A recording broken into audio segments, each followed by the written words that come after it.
Que bom que chegou até agora, né? Nós estamos no tema 14 agora e nós vamos falar sobre Apocalipse 18. E Apocalipse 18, para a gente entender ele bem didaticamente, nós temos que entender como foi Babilônia no passado. Então nós vamos começar esse estudo falando um pouco, né? Fazendo a introdução de como que entrou, como surgiu Babilônia, o que aconteceu, certo? E nós vamos colocar como título nessa mensagem de Apocalipse 18, Deus ou Babilônia, certo? Deus ou Babilônia. Então, por quê? Porque as pessoas, elas escolhem o que elas querem fazer, o que elas querem ser. No começo, Deus nunca ele quis que o povo de Israel fosse uma monarquia. Ele sempre almejou uma teocracia. Mas o povo de Israel, ele pediu para Samuel um rei, desprezando a guia por Deus. Qual foi o primeiro rei de Israel? Vocês se lembram? Lembram ou não? E o segundo rei? E o terceiro rei? Quando morre o terceiro rei de Israel, quem é ele? Salomão. O primeiro rei foi Saul, o segundo rei foi Davi. O terceiro rei na sucessão foi Salomão. Salomão, pela primeira vez na história, nós temos a divisão das 12 tribos. Começou juntando as 12 tribos com o primeiro rei de Israel, Saul, depois veio Davi, aí veio Salomão. Então, durante esses 3 reinados, as 12 tribos estavam sempre unidas sobre uma mesma bandeira. Mas quando morre Salomão, nos tempos da época de Salomão, nós temos um sucessor legítimo, nós temos um sucessor legítimo ao trono e um concorrente. Quem eram esses sucessores legítimos e um que não era legítimo? Jeroboão e Roboão. A partir disso ficou 10 tribos ao norte. Com quem? Com a capital em Samaria, e 2 tribos ao sul com a capital em Jerusalém. A partir desse fato histórico, nós temos 2 dinastias reais, né? E 2 linhagens de profetas. Os reis e os profetas do norte e os reis e profetas de Judá ou do sul. As 10 tribos foram exterminadas por causa da idolatria pelos assírios no ano 722 a.C. Ficando, desculpem, ficando somente as 2 tribos em Jerusalém, Judá e Benjamim. Judá não podia ser destruída. Por quê? Pois o Messias viria dela. Ela vinha da descendência dela, de Judá. E também o povo de Israel passou a ser chamada de judeus. Acontece que essas 2 tribos também foram levadas em cativeiro por causa da idolatria. Quem levou as 2 tribos para o cativeiro foi Nabucodonosor. Antes que acontecesse o cativeiro, Deus havia dado, em sua palavra, a orientação para que o povo não fosse pego de surpresa e aprendesse a confiar nele. Esta é a função da profecia. O povo não foi pego de surpresa. Quando Nabucodonosor ainda não havia chegado, o povo vivia um estilo de vida estranho. Nós vamos ver isso na Bíblia. Jeremias 25, versículo 11. Abra aí a Bíblia em Jeremias 25, versículo 11. E acompanhe comigo a leitura. Vamos lá? Toda esta terra se tornará uma ruína desolada, e essas nações estarão sujeitas ao rei da Babilônia durante 70 anos. Versículo 12. Quando se completarem os 70 anos, castigarei o rei da Babilônia e a sua nação, a terra dos babilônios, por causa de suas iniquidades, declara o Senhor, e a deixarei arrasada para sempre. Quem é que viria escravizar o povo de Deus? Que império? A Babilônia. Então eles já sabiam quem ia dominar eles. Por quanto tempo eles seriam escravos em Babilônia? 70 anos. Volte algumas páginas na sua Bíblia lá para o profeta Isaías, capítulo 45, versículo 1. 150 anos antes de nascer, é profetizado o nome de quem ia libertar o povo judeu do cativeiro. Abre aí, Isaías 45, versículo 1. Nem tinha nascido ainda. Olha só o que diz. Assim diz o Senhor ao seu ungido, a Ciro, cuja mão direita eu seguro, com firmeza para subjugar as nações diante dele e arrancar a armadura de seus reis, para abrir as portas diante dele, de modo que as portas não estejam trancadas. Deus deu o nome do libertador, Ciro, e eu vou adiante dele e vou abrir as portas que não se fecharam. Isaías 44, versículo 27, abre aí. Lá diz que as profundezas aquáticas sequem-se e eu secarei os seus regados. Versículo 28, diz assim, que diz, né, acerca de Ciro, ele é meu pastor e realizará tudo o que me agrada. Ele dirá acerca de Jerusalém, seja reconstruída, e do templo sejam lançados os seus alicerces. Olha só. Quem estuda a Bíblia sabe dessas coisas, quem não estuda fica ouvindo contos de outros. Então a profecia fala que o templo seria destruído e a cidade seria destruída, mas Deus levantaria um libertador chamado Ciro e libertaria o povo de Deus da Babilônia depois de 70 anos, e a cidade que seria destruída seria reformada. O povo não estava em trevas, eles sabiam. Babilônia tornou-se a maior potência mundial e no ano 605 a.C., Nabucodonosor assume o trono da Babilônia. E por causa da cura maravilhosa do rei Ezequias, quando ele pediu um sinal a Deus e pediu para que retrocedesse o sol, e o sol retrocedeu, os babilônios que estudavam astrologia perceberam que o sol voltou 8 graus. Ouviram a história de que o Deus de Israel curou o rei e fez voltar o sol, fizeram uma comitiva para ir saber sobre o assunto. Mas em vez de pregar sobre Deus de Israel, foram e mostrar as riquezas que eles tinham. Em vez de ele pregar sobre o Salvador, sobre o Messias, sobre Deus que curou ele, não. Foi mostrar as riquezas. Aí quando Nabucodonosor tornou-se rei, o que você acha que ele fez? Vamos pegar esses tesouros para a Babilônia. Assim aconteceu. Nabucodonosor invadiu Jerusalém 3 vezes. Em 605 a.C., depois 8 anos depois, né, em 597, deixa eu só falar uma curiosidade aqui. Antigamente o anos contava ao contrário, certo? Era 605, 597, 586 e assim decrescente, certo? Então, primeira invasão foi em 605. 8 anos depois, foi em 597, eles foram lá. Em 586, eles destruíram Jerusalém, o templo. Então, no ano 605 a.C., aqui eles levaram somente os príncipes judeus cativos, entre eles Daniel, Ananias, Misael e Azarias. E Daniel tinha 18 anos. Quando eles foram levados como cativos para a Babilônia, eles escreveram salmos. Sabe qual é esse salmo? Salmo 137, versículo. Salmo 137. Vamos ler o versículo 1, diz assim: às margens dos rios da Babilônia, nós nos assentávamos e chorávamos, lembrando-nos de quê?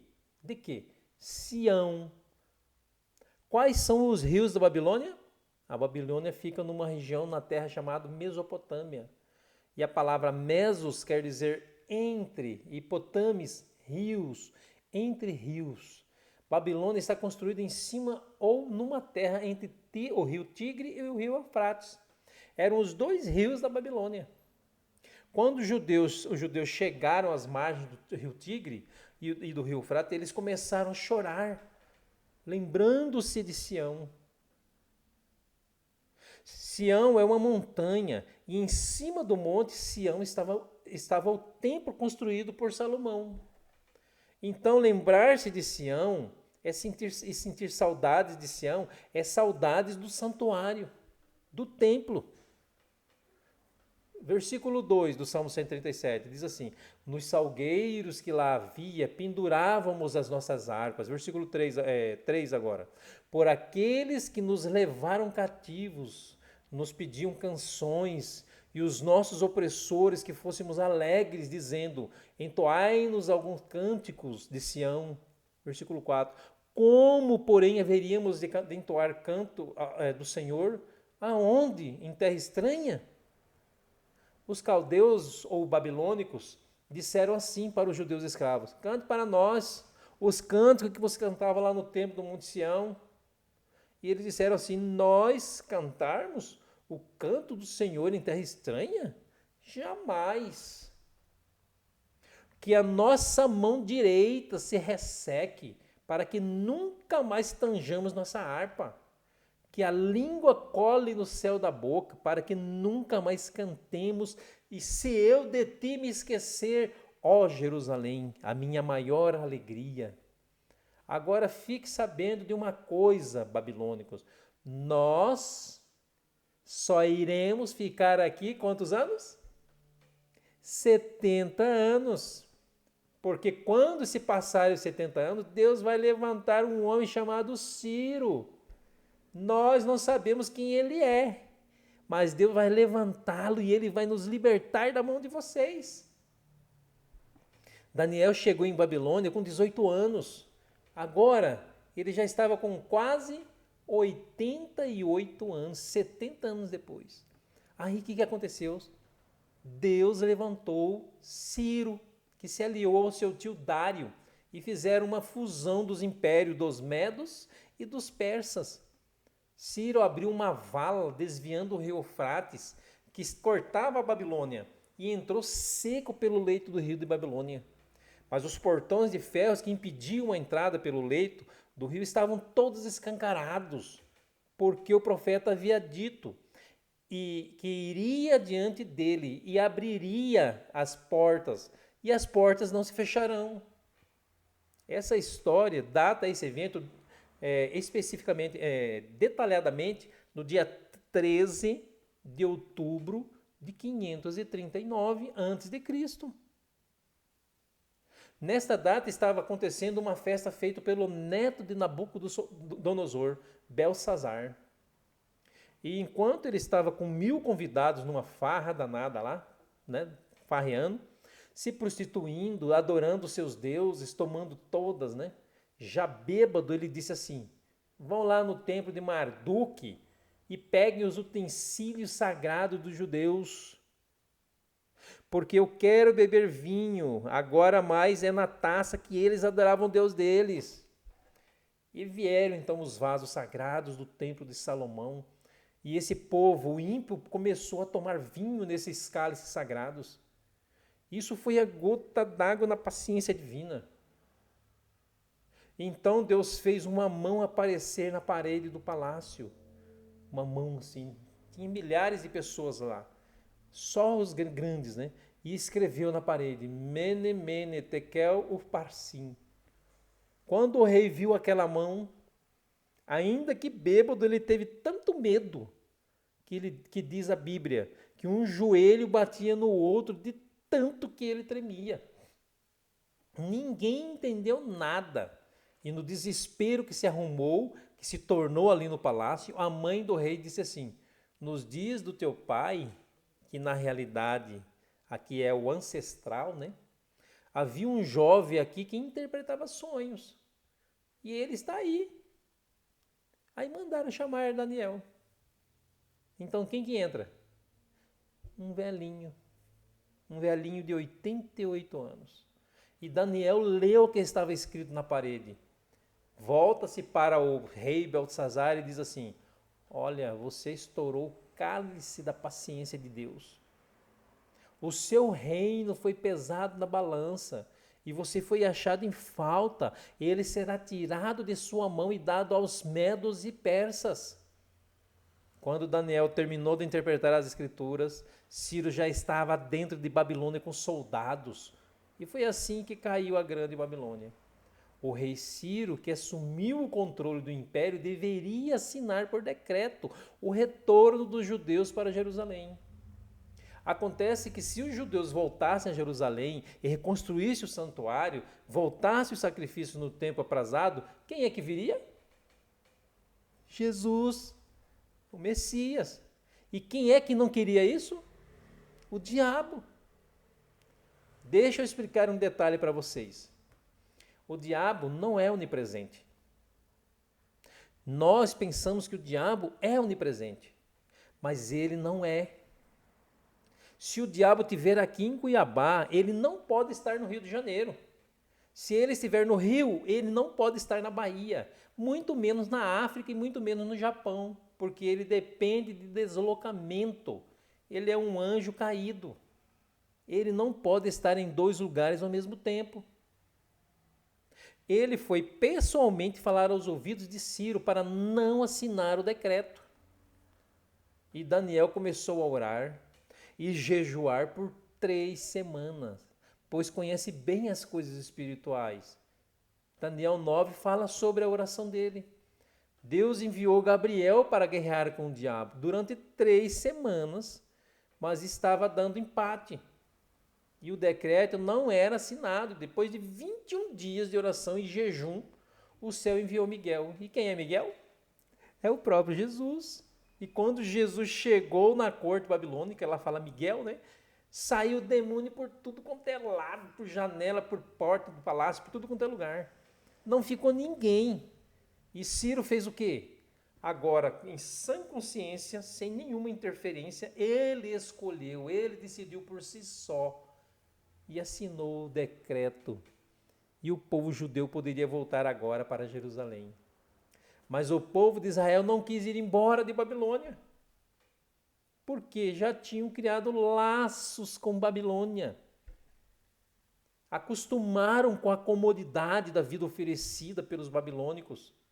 A vida fácil, a luxúria, a estrutura já feita. A melhor e maior cidade do mundo. Não queriam sair para começarem de novo. Mas algumas famílias voltaram. Cerca de 2.000 famílias nesse primeiro regresso. Essas famílias, num tempo difícil, elas reconstruíram a cidade e o santuário. E no dia de reinaugurar o santuário, havia uma turma chorando e outra sorrindo. Sorria quem nasceu em Babilônia. Chorava quem tinha visto o santuário quando saiu das mãos de Salomão. E nessa parte da história, levantou-se o profeta Ageu e ele disse uma coisa, Ageu 2, versículo 9. Abre a tua Bíblia aí em Ageu 2, versículo 9, tá bom? Aí antes disso, já deixa preparado Apocalipse 18, porque Apocalipse 18, tudo que eu estou falando aqui, agora vai ficar fácil a compreensão quando você ler, tá bom? Então, Ageu 2, versículo 9, olha só o que diz. A glória desta última casa será maior do que a da primeira, diz o Senhor dos Exércitos. E nesse lugar darei a paz, diz o Senhor dos Exércitos. O sacrifício voltou. E na plenitude dos tempos, quem é que veio? Ou melhor, nasceu? Jesus, o Salvador. Nasceu, morreu na cruz e foi assunto ao céu para ficar no santuário celestial. Isso nos mostra a derrota do reino de Satanás. Pois vindo o Messias, Satanás perdeu a guerra, pois com isso Jesus nos salvou. Os judeus que voltaram para a reconstrução, eles também escreveram salmos. Salmo 126, de 1 em diante. Olha só o que diz lá. Abre lá em Salmos 126. Marca o Apocalipse 18 aí e abre em Salmo 126, versículo 1 em diante. Olha só o que diz. Quando o Senhor trouxe do cativeiro os que voltaram a Sião, éramos como os que sonham. Então a nossa boca se encheu de riso e a nossa língua de cântico. Então se dizia entre as nações, grandes coisas fez o Senhor a estes. Grandes coisas fez o Senhor por nós, pelas quais estamos alegres. Versículo 4. Traze-nos outra vez, ó Senhor, do cativeiro, como as correntes das águas do sul. Versículo 5. Os que semeiam em lágrimas ceifarão com alegrias. Versículo 6. Aquele que leva a preciosa semente andando e chorando, voltará sem dúvida com alegria, trazendo consigo seus feixes. O que tem a ver essa história conosco? Apocalipse 18. Abra lá sua Bíblia, Apocalipse 18, falei para você deixar marcado aí. No versículo 2 diz assim: e clamou fortemente com grande voz, dizendo: caiu, caiu a grande Babilônia, e se tornou morada de demônios, e coito de todo espírito imundo, e coito de toda ave imunda e odiável. Versículo 4 agora. E ouvi outra voz do céu que dizia: sai dela, povo meu, para que não sejas participante nos seus pecados e para que não incorra nas suas pragas. O anjo está clamando o povo para se retirar da onde? Da onde? João está falando de qual Babilônia? É claro que está falando da Babilônia espiritual ou mística. Aonde está a Babilônia hoje? Babilônia significa confusão. Ela não está falando daquela Babilônia que a gente acabou de contar a história. Está falando da Babilônia espiritual, mística. Babilônia significa confusão, como eu já disse. E onde está essa confusão espiritual? Na multidão de igrejas que existe. Se eu quero buscar a verdade, onde eu devo ir? O diabo mudou de estratégia. Ele não quer que você vá mais na igreja. Ele não quer que você estuda mais a palavra. Ele quer que você fique participando de eventos de igreja. Ao invés de matar quem prega a verdade, o diabo colocou vários pregadores ao mesmo tempo. Eventos em igrejas para você não ler a Bíblia. Existem 4 tipos de religião hoje. Quero que só trata, tem as que só trata dos dons de línguas. O que interessa é a grossolalia, falar em línguas. Que só trata de exorcismo. Todo culto tem demônio, tem exorcismo. E aqui só trata de cura. Só se preocupa com a cura divina, é pregado o dia inteiro, todos os dias, todo minuto, e que só trata sobre prosperidade. Dá tudo para Deus que você vai ficar rico. Nós vamos fazer uma breve análise de todos esses blocos de igrejas agora, dessa confusão, dessa Babilônia. Primeiro bloco de igrejas, as igrejas que só se preocupam o que fazem do dom de línguas a sua doutrina fundamental e o seu principal movimento no culto. Se você der uma rápida olhada lá na palavra de Deus em Atos 12, você vai perceber que ali é a primeira ocorrência do dom de línguas na Bíblia. E quando o dom de línguas se manifestou, 3 coisas devem ser destacadas. Isso são detalhes que a gente tem que analisar. Primeiro, os discípulos no Pentecostes, que precisavam pregar a palavra de Deus, o Evangelho, só falavam grego e o aramaico. E em Jerusalém, naquele Pentecostes, haviam 16 nações que não falavam o grego e o aramaico. Houve a necessidade de que Deus desse esse dom de línguas para eles, para os apóstolos. Por quê? Para eles pregarem o Evangelho.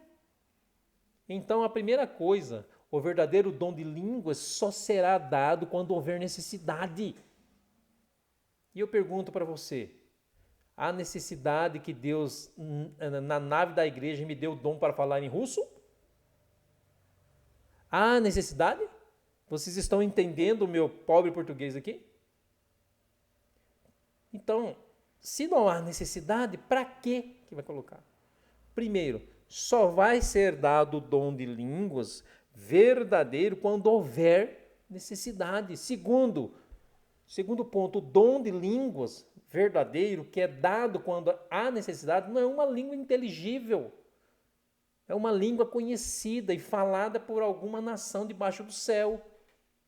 Porque em Atos 2, que fala do partos, dos medos e lamitas, naturais da Capadócia, do Ponto da Ásia e da Frígia e a Panfilha, eles disseram assim, assustados, não são 10 horas da manhã? E esse povo que está aí falando não são galileus? Como é que cada um de nós está ouvindo ele pregar em nossa própria língua materna? O dom de línguas é a habilidade que Deus dá a um crente de falar uma língua materna, com a qual ele nunca teve contato.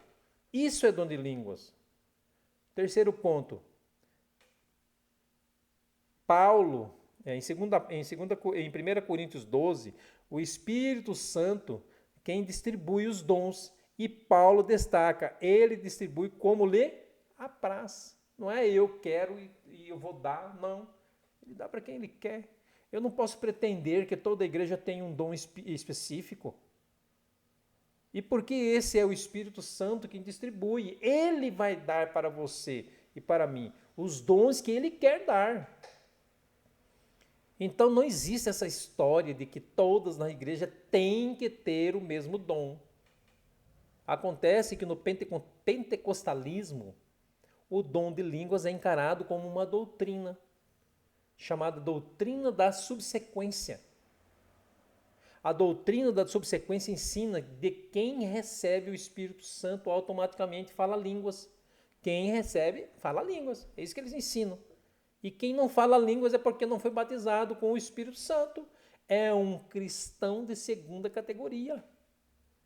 Essa é a parte mais importante da mensagem deles. Aí, quando o povo sincero de Deus se reúne nessas igrejas para aprender a palavra, porque querem ser salvos, e elas são imergidos numa liturgia onde a palavra, e elas são imergidos onde se prega que todo mundo tem que falar em línguas, o que acontece?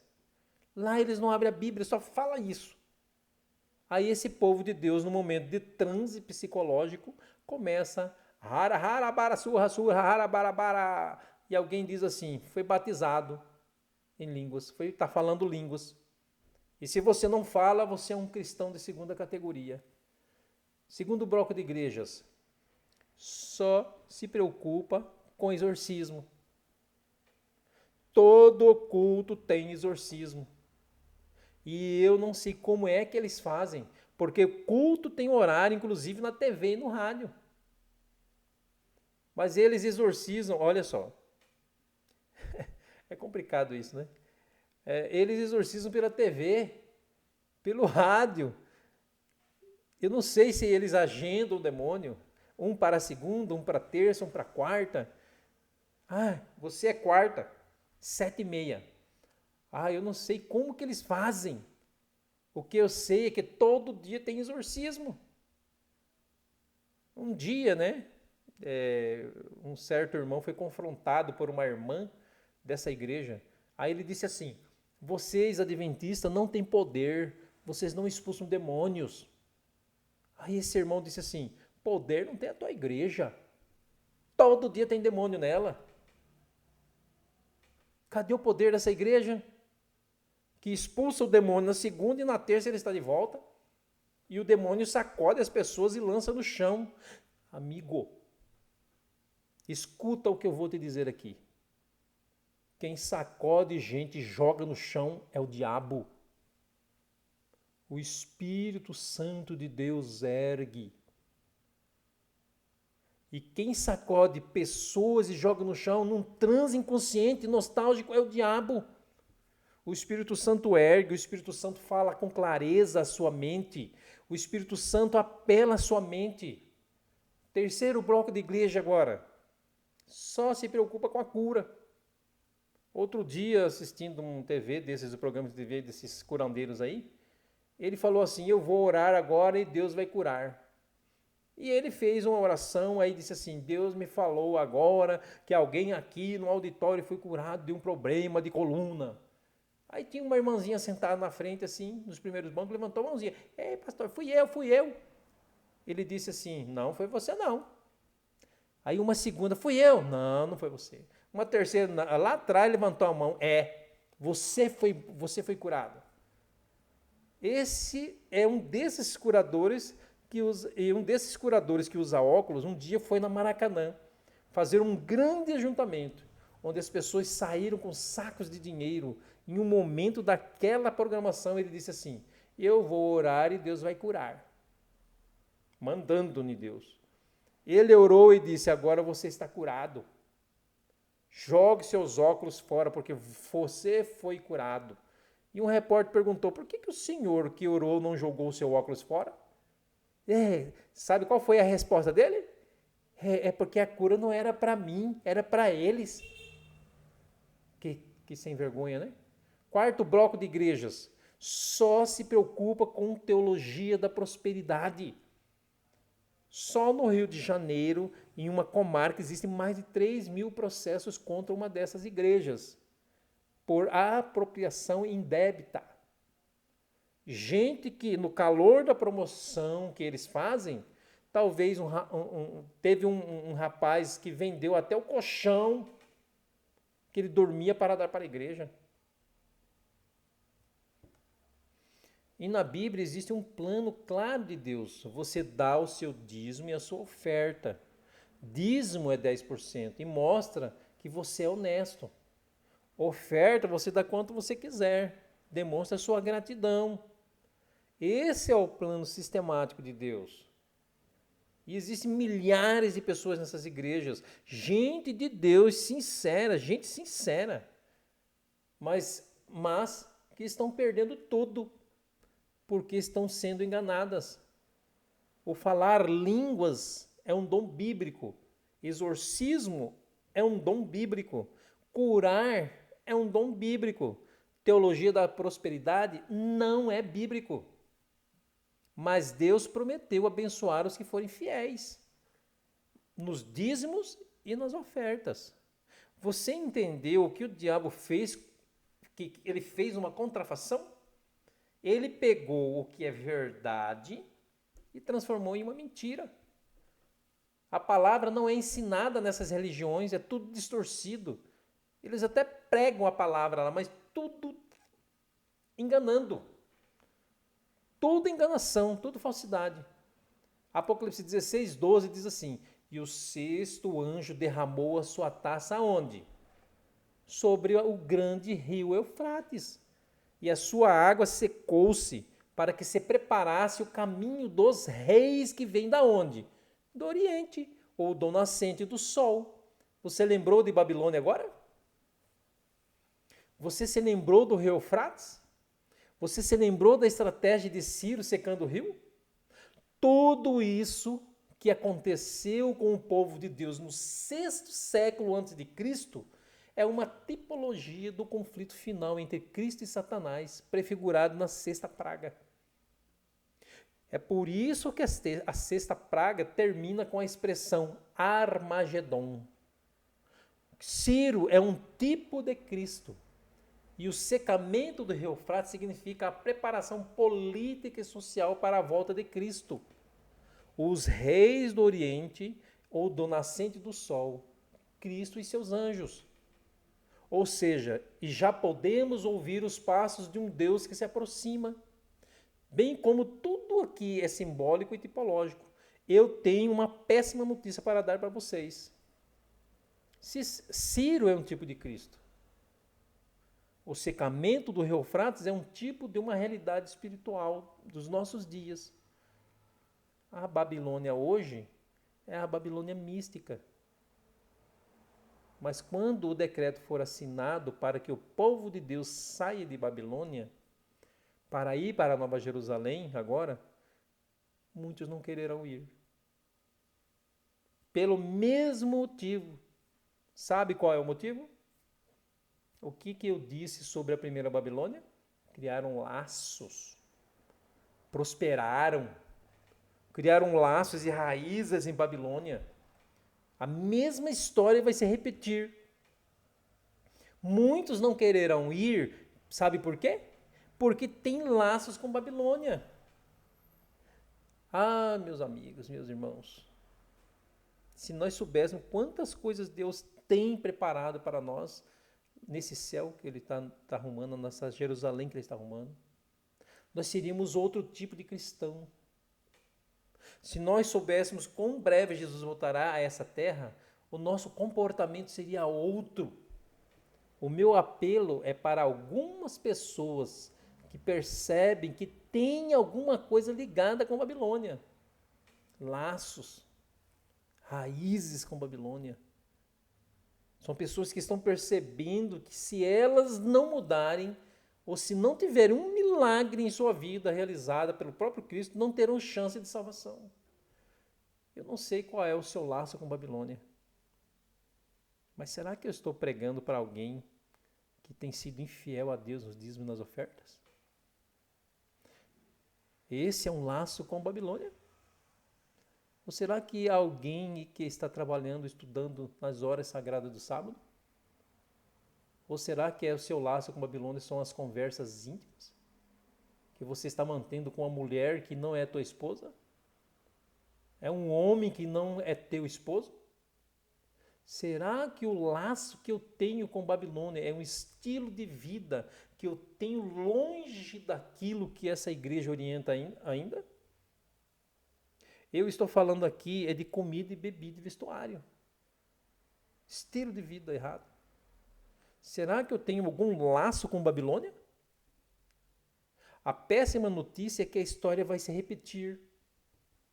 Muitos vão ficar com Babilônia. Mas a boa notícia é que Deus vai levantar um povo fiel a Ele. E fraca, defeituosa, como possa parecer nossa igreja. E esses sinceros reconhecerão a voz de Cristo, o Supremo Pastor, e dedicarão a Ele tudo. Tudo. Alguém quer dizer, Robson, que eu preciso de uma oração? Porque eu tenho laço com Babilônia ainda? Mas pelo poder que é em Cristo, eu quero ser liberto hoje? Há alguém que está assistindo que quer isso? Ser liberto de Babilônia? Eu queria convidar você para ficar de pé onde você está. Alguém mais que sente no seu coração o desejo de se entregar a Cristo? A conhecer mais sobre as doutrinas da Bíblia e um dia se tornar membro dessa igreja aceitando a Cristo como seu Salvador? Ouça, o Espírito Santo está falando com você, dizendo assim: olha, eu tenho uma igreja para você. E não é uma igreja santa, está cheia de pecadores, mas é uma igreja que tem a verdade, a palavra de Deus. E quando o povo se reúne, o Espírito Santo se faz presente, porque ele é aqui, é adorado. Louvado seja Deus pela decisão de vocês que se colocaram de pé. O Espírito Santo está chamando você, vem. A maior decisão que alguém pode tomar é aceitar a Cristo como Salvador. Entregar sua vida a Ele. Nada acontece por acaso no reino dos céus. O Espírito Santo está trabalhando com você desde o dia que você nasceu. Não começou agora. Tem que ter muita coragem para dizer assim: eu quero aceitar a Cristo e quero me preparar para o batismo. Você quer? Entre em contato com a gente, né? Tem o meu telefone nos scripts lá. E se você quer se batizar, entre em contato com a gente, quer estudar a palavra de Deus mais detalhada, a gente estuda, tá bom? Você quer ir para o céu? Eu quero ir para o céu. E tem que querer muito o céu, porque só vai entrar lá quem quiser muito. Eu quero orar com você. Vamos orar? Santo Deus, amado Pai, que habita nas maiores alturas do céu, santificado seja o teu nome. Obrigado por ter estado conosco, com esse amigo, com essa amiga, com esse jovem, com esse adolescente, com esse pré-adolescente, com esse senhor, com essa senhora, com esse amigo que é cego, que não consegue enxergar, ou que é mudo, mas está ouvindo. Que o Senhor esteja com ele, ó Deus. Ajude-o, fortaleça-o e que ele se prepare para o dia da volta do Senhor, que ele possa ser achado entre os salvos, ó Deus. Eu dou glória ao teu nome e esteja conosco. Eu oro ao Senhor em nome de Jesus Cristo. Amém. Obrigado por você ter estado comigo até esse momento. Obrigado porque você tomou essa decisão, que você aceitou a Cristo como seu Salvador e Redentor, que você quer se preparar para a vinda de Cristo. Obrigado por isso e estamos juntos nessa caminhada. Eu sempre termino o sermão dizendo João 4:24, que diz assim: Deus é Espírito e importa que os seus adoradores o adorem em espírito e em verdade. Obrigado por ter estado comigo aqui até agora, tá? E compartilhe, e comenta e curta, tá bom? Fique com Deus, que Deus abençoe vocês.